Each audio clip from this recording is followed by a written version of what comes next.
تو ہمارے استاذ محترم مولانا ارشد مدنی حافظہ اللہ جمعیت علماء ہند کے صدر ہیں، چیف ہیں یہ، انہوں نے ایک میڈیا سے گفتگو کرتے ہوئے جو کہی ہے ان کو سننے کی ہم یہاں پہ کوشش۔ یہی چیز نہیں ہے، کوئی آدمی مذہب کو نہیں مانتا وہ بھی پتلون پہنتا ہے، اس کا مطلب یہ ہے کہ کوئی مذہبی ہی چیز نہیں، مذہب بھی بتاتا ہے، لیکن شرم و حیا کی بات ہے۔ ہمارا ایک واتاورن ہے ملک کا جس کے اندر عورتیں اور مرد ننگے نہیں رہتے ہیں، مرد بھی یہ پتلون پہنتے ہیں، دھوتی پہنتے ہیں، لنگی پہنتے ہیں، پاجامہ پہنتے ہیں، یہ حجابی ہے، اسی کو پردہ کہا جاتا ہے۔ سر یہ کتنا ضروری ہے، اس بات پر بحث چل رہی ہے۔ جس آدمی میں جتنی حیا ہے اتنی ضروری ہے، جتنا بے حیائی ہے اتنی ہی غیر ضروری ہے۔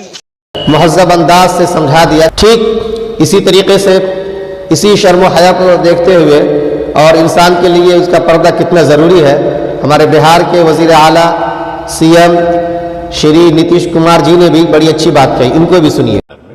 کہ ایک طرح سے اسکولوں میں اور سب جگہ کام ہے، لیکن وہی چیز ہے، کوئی سر کے اوپر کچھ اگر لگا دیا تو کیا بتا، ہم ہی لوگ تو سب کو کہہ رہے ہیں کہ ماسک پہن، کوئی کا منع کر کے اوپر کا، تو سب چیز پر کیا بحث کرنے کی ضرورت ہے؟ ہم لوگوں کے حساب سے ایسا کچھ نہیں۔ چلیے ٹھیک ہے۔ انہوں نے بھی کیا کہا، ماسک کی طرف اشارہ کرتے ہوئے کہا کہ یہ ہم نے بھی ابھی لازم کیا ہے، کیوں، یہ پروٹیکشن کے طور پہ ضروری ہے۔ ویسے عورتیں بیچاری اپنا نقاب لگاتی، ماسک اور نقاب دونوں ایک ہی چیز ہے، ایک کو انگریزی کہہ لیجیے، ایک کو اردو یا عربی کہہ لیجیے آپ۔ اسی کے ساتھ ساتھ انہوں نے اشارہ کر کے بتایا کہ بھائی ہم گردن کے پاس کپڑا رکھے جس کو تم کہتے ہو کہ الاؤ ہے، اسی کو اٹھا کے کوئی سر پہ رکھ لے اور اس کو کہتے ہیں کہ الاؤ نہیں ہے، تو بیکار کی بات ہے، ہم ان سب چیزوں میں نہیں پڑتے۔ یہی ہونا چاہیے، جو انسانیت کے لیے ضروری چیزوں کو دیکھیں گے وہ اس طرح کے غیر ضروری باتوں میں، غیر ضروری بحثوں میں نہیں پڑیں گے۔ وہ بھائی آدمی گردن پہ رکھے یا اس کو اٹھا کے سر پہ رکھے، کسی کا ماننا گردن تک ہی رکھیں گے، کسی کا کہنا یہ کہ ہمارے قرآن نے ہمیں سر ڈھانکنے کا حکم دیا ہے اور سر تک ڈھانک کر رکھے گی، اور یہ اس کا مولک ادھیکار ہے، بنیادی رائٹس ہے جو اس کے آئین نے اس کو فراہم کیے ہیں۔ اور یہی وجہ ہے کہ میں نے گزشتہ ویڈیو کے اندر صاف طریقے سے بتایا کہ کیرل کے اندر جب بچیاں گئی ہائی کورٹ، مہاراشٹر کے ہائی کورٹ میں جب بچیاں گئی تو ان دونوں عدالت عالیہ نے، ہائی کورٹس نے باضابطہ اپنا ججمنٹ دیا، اپنا آرڈر پاس کیا کہ ان بچیوں کو اسکارف اور حجاب ان کا مولک ادھیکار ہے، رائٹس ہے، بنیادی حق ہے، اس سے محروم نہیں کیا جا سکتا، یہ رائٹ ان کو دیا جائے۔ جبکہ اسی درمیان ہم یہ بھی دیکھ رہے ہیں، دیکھیے منظر کتنا تکلیف دہ ہے۔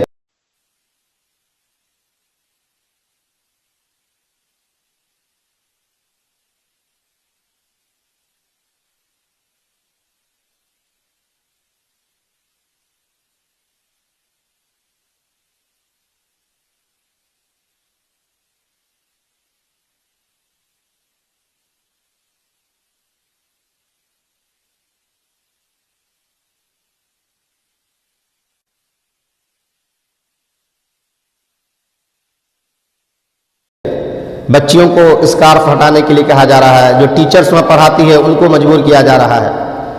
کاش کم سے کم یہ لوگ تھوڑی دیر کے لیے اتنا سوچ لیے ہوتے کہ ہم ملک کے آئین کے خلاف جہاں پہ کام کر رہے ہیں وہیں پہ ایک عورت کے سمان کے خلاف بھی ہم کر رہے ہیں۔ کسی کو اتنا مظلوم اور مجبور جان کر کے ایسا کرنے سے قبل ایک انسانیت کے ناطے سوچے ہوتے کہ کسی کی آہ بھی ہمیں لگ سکتی ہے، کسی کی آہ ہمیں بہت ہی نقصان بھی پہنچا سکتی ہے۔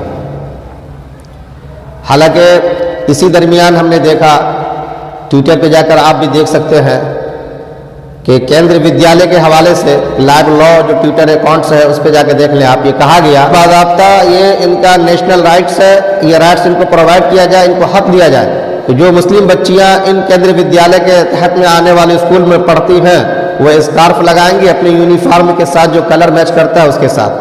اور صرف اسکارف کی بات نہیں آئی ہے، ہیڈ اسکارف کی بات آئی کہ سر کو ڈھک سکے اس طرح کا اسکارف یہ بچیاں لگائیں گی، ان کا رائٹس، ان کا حق ہے۔ یہ آپ جانتے ہیں کیندر ودیالیہ ایک مرکزی ادارہ ہے جس کے تحت پورے ملک بھر کے اندر پھیلے ہوئے جتنے بھی اسکول ہیں سرکاری وہ سب آتے ہیں، ان کو ایک نوٹس دی جاتی ہے، ان کو ہدایت دی جا رہی ہے۔ کم سے کم یہ اسکول والے ان کو دیکھ لیے ہوتے اور ان عورتوں کے ساتھ، ان ٹیچرز کے ساتھ، ان طلبہ کے ساتھ ایسا نہیں کرتے تو یہ زیادہ ان کے لیے مناسب ہوتا اور بہتر ہوتا۔ باقی باتیں کورٹ میں ہیں، وہاں سے ساری چیزیں کلیئر ہو کر کے آئیں گی، تب تک سبھی لوگ انتظار کر رہے ہیں۔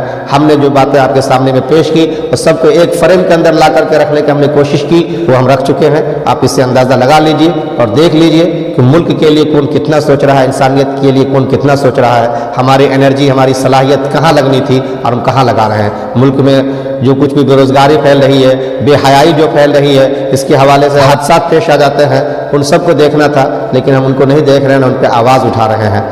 بہرحال ایسے موقع سے ہمیں چاہیے کہ ہم جو جس دھرم کو مان رہے ہوں اس کو صحیح طریقے سے سمجھیں۔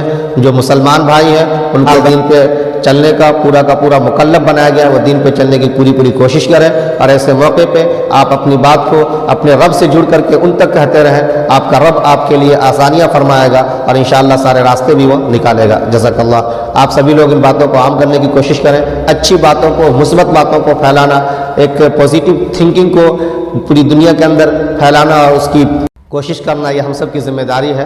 تو ان باتوں کو عام بھی کریں۔ چینل کو جنہوں نے اب تک سبسکرائب نہیں کیا وہ کر لیں، بیل آئیکن کو بھی دبا لیں، تاکہ اس طرح کی جو باتیں ہیں وہ آپ کے سامنے بر وقت مل آ سکے، تو اس کی اطلاع مل جائے۔ جزاک اللہ۔